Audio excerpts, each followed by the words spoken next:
The film begins with Michael. He and his father are both morticians who wash and prepare the bodies of the deceased. At the start of the film, they are preparing the body of a woman who had recently died for her funeral. Michael asks his father how she died, but his father tells him, "Look, son, our job is to prepare the bodies for funerals. It's not good for us to know how they died." The woman had a bracelet on her wrist and a strange, sorrowful devil tattoo on her body. Later that night, Michael meets up with his friend and tells him that he has decided to join a seminary college. A seminary college is a Christian institution where students are trained to become priests. His friend asks, "Why do you want to become a priest?" "Your grades are so good," Michael replies. "In our family, there are only two choices. Either you become a mortician or a priest. I don't want to be a mortician, so I've chosen to become a priest. After 4 years, I won't have any excuse left, and at least I'll be saved from this mortician life." Then 4 years pass in the film, and it is shown that everyone has completed their course. Everyone receives their degrees, and as night falls, Michael sends his father a resignation email stating that he can no longer continue his responsibilities as a priest. Right after emailing, Michael packs his bag and leaves. But while trying to stop him, he rides his bicycle and accidentally collides with a woman. The girl falls at a distance and is run over by a van. She gets badly injured. Michael, witnessing the accident, rushes back to her. The girl is in terrible condition. At this moment, Michael looks exactly like a priest. So the girl saw Michael and said, "Please give me a blessing so that my death comes easily." Although Michael didn't want to do all this, he didn't want to refuse a dying girl either. That's why he blessed her as a priest. The next day, he meets her again, and she tells him, "I didn't send you that letter. I think you can become a very good priest and exorcist. The position of an exorcist is also quite respectable. And anyway, demonic activities are increasing in this world every year. Becoming an exorcist could be beneficial for the world too." But Michael said, "Father, I have no interest in becoming a priest." So the father said, "If you don't become a priest, the church will transfer all your scholarships into a loan, and then you'll have to pay it back." What could Michael say? He had to listen to the father, and he agreed to become an exorcist, although he didn't believe in exorcisms or demonic activities at all. But since he was getting paid for the trip, he decided to go along with it to pass the time. The first class begins. The father tells all the students that before performing an exorcism, one must assess the person's mental and physical health. The symptoms of mental illness and demonic possession often seem similar. But in demonic possession, a person becomes isolated, is constantly in pain, and avoids talking to anyone. In this class, Michael meets a journalist who was taking the course to write for his journal. During the class, the father noticed that Michael didn't believe in exorcism, so he asked Michael to meet Father Lotus, who was an expert in the subject. Michael listens and goes to Father Lotus's house, which looked like a ruin. The father took him inside the house, where one of his clients had arrived. When Michael saw the girl, he didn't think she was possessed. She looked completely normal, so he asked the father, "How do you know this girl is possessed?" The father told him to put something in his bag. Michael didn't understand what he meant, but he placed an American dollar in his bag anyway. After that, they went to the girl. The father asked her, "Tell me, what's in Michael's bag?"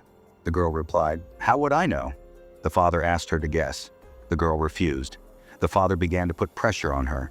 The demon inside her awakened. Finally, the girl said that there was an American dollar in Michael's bag. Michael took it out and showed it to her. The father explained that possessed people often know hidden things because of demonic powers. This is one of the biggest signs of possession. Then the father began the exorcism.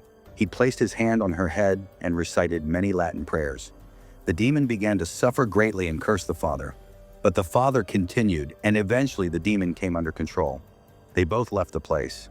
Then Michael asked the father, "Has the demon left?" The father replied, "No, it's just under control. It takes a lot of time and spiritual effort to completely expel a demon. It requires a lot of patience." Anyway, Michael returned to his hostel, and as soon as he put his hand in his pocket, a bracelet came out of it. This belonged to the lady whom he had prepared for the funeral at the beginning of the movie. How did it end up in his pocket? To find out, he visits Father Lucas again the next day. He tells him to call that girl again and ask her if she had put the bracelet in his pocket. The girl called and asked about the bracelet. She says that it was the demon who placed the bracelet.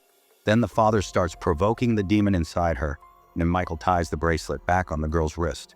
As soon as the demon surfaces, the girl goes wild and says to Michael, "Do you remember that woman you shook hands with that day? She's saying hello to you." Seeing her condition, Father Lucas tries to control her. The demon starts attacking the girl and begins strangling Michael too. The father grabs the girl's ear and starts reciting something, which causes the demon great pain. The girl starts vomiting. Wooden splinters and blood comes out. Eventually she calms down. For a moment we thought the demon had left her body, but that wasn't the case. He hasn't come to his senses yet. After this incident, Michael started believing in exorcism. The next day, Father Lucas calls him to his house again because they had to go perform another exorcism at someone else's home. The weather seemed fine, but the father still gave him an umbrella, saying it would rain on the way. Michael found it odd, but they left. And sure enough, it started raining on the way. They arrived at the house of a girl who claimed that a demonic horse was troubling her. There were also marks on her back as if a horse had kicked her, and he was very stressed about all this. Anyway, the father begins his exorcism. After the exorcism, the child sees Michael and whispers something strange into his mother's ear. Because of this, the mother slaps him and tells him not to say such things. After the exorcism, both the father and Michael go to their house. There, the father receives a phone call and finds out that his first patient, named Rosaria, has attempted suicide. He is called to a foreign hospital. At this point, Rosaria's condition is very bad. No one is able to control her. Her voice had become demonic. When the father begins the exorcism on her, she pushes him away and tells everyone, "You're all afraid of me." So Michael responds, "I'm not." This angers the demon, and the father performs the exorcism again to calm things down. Then they leave. After coming out, Father Lucas is very angry because Michael should not have said something like that in front of the demon. This could have ruined the exorcism, but Michael disagrees and walks away. The next morning we see Rosaria again, whose condition has worsened. At this point, the devil had completely taken over her. She had no one with her. Her hands and feet were tied. She drags herself to the emergency alarm button. By the time people reach her room, they find that Rosaria and her baby are both dead. As soon as Father Lucas finds out, he breaks down completely. Now even Father Lucas needed an exorcism, and the belief in God was rising. He leaves from here. And now we see that Michael has come to meet that journalist. He tells the whole story to the journalist, Rosaria's story.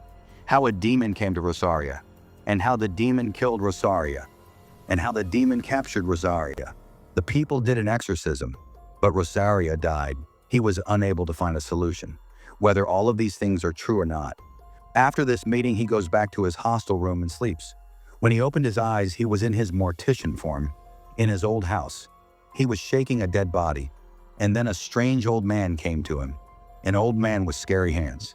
He put his hand in front of Michael as if Michael was going to kiss it, but Michael stops before kissing him.